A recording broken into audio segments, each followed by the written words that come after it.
আসসালামু আলাইকুম। গরুর মাংস রান্না করবো, যে মশলা সব পরিমাণ মতো দিয়ে কষাচ্ছি, সব মশলা পরিমাণ মতো দিয়ে কষাচ্ছি, তারপরে মাংস দিব। দেখেন আমার ফুল ভিডিওটা।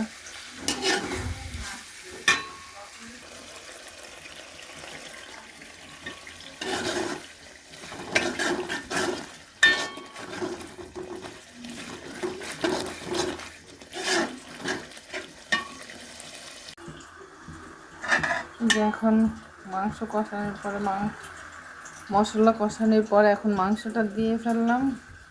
এখন মাংসটা কষুক, আস্তে আস্তে আপনারা দেখতে থাকুন। পরবর্তী আজকে মাংসর ঝোল ঝাল ঝাল করে আর সবজির খিচুড়ি রান্না করব, দুপুরের মেনু।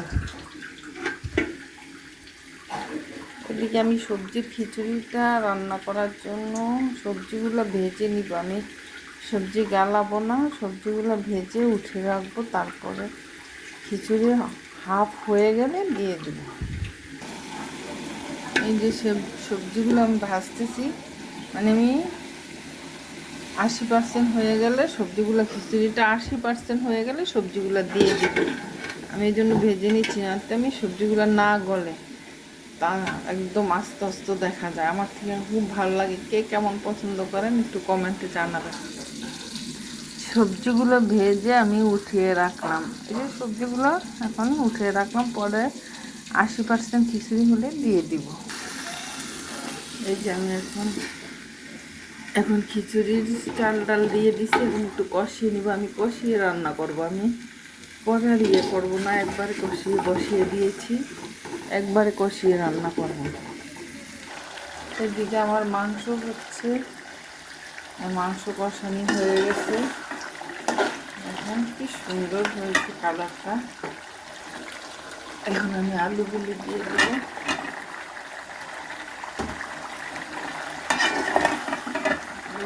ভালো করে নেড়ে চেড়ে তারপরে ঝোল দিয়ে দেবো।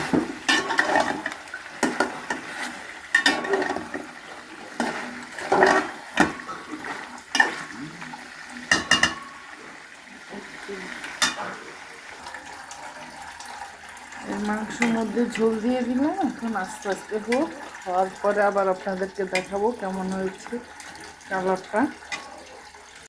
এই যে আমার শেষ গরুর মাংসের ঝোল রান্না করলাম, পাতলা ঝোল ঝাল করে। এই যে আমার সবজির খিচুড়ি হয়ে গেল।